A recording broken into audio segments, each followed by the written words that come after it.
Magandang araw sa inyong lahat, lalo na po sa iyong gurong Grace. Ako po si Maven Curl Moreno, nasa ikatlong baitang.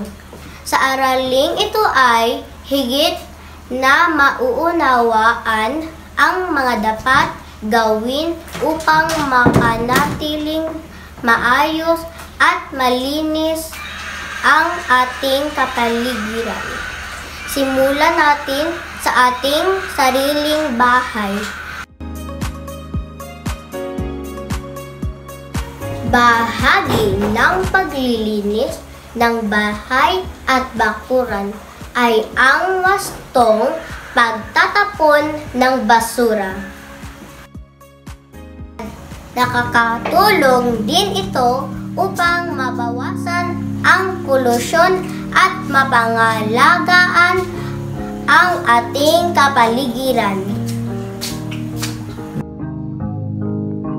Paano natin mabawasan ang ating basura? Dapat maayos natin itinatapon ang ating mga basura sa mga tamang lalagyanan. Una, ihanda ang mga basurang paglalagyan katulad ng trash bag o anumang container na may pantakip para maiwasan mga insekto na dadapo. Lagyan ito ng label na nabubulok at di nabubulok, isama na rin ang resiklo.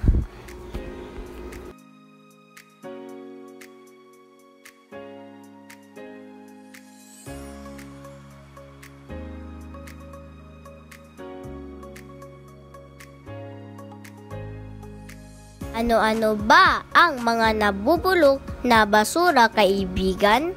Ang mga nabubulok na basura ay isang uri ng basurang natutunaw katagalan at maaring gawing pataba sa lupa.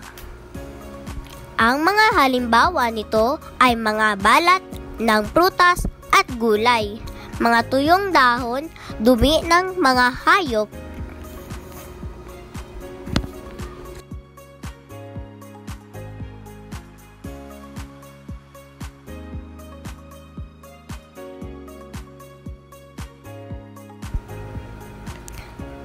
ano-ano naman ang mga di nabubulok na basura?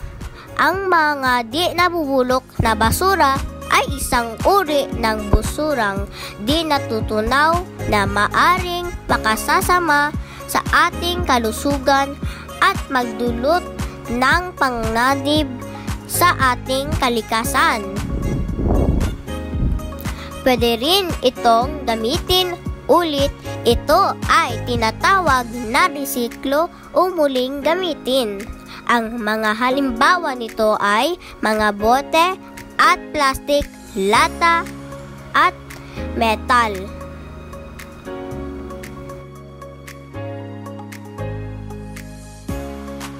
Hanggang sa muli, kaibigan, maraming salamat!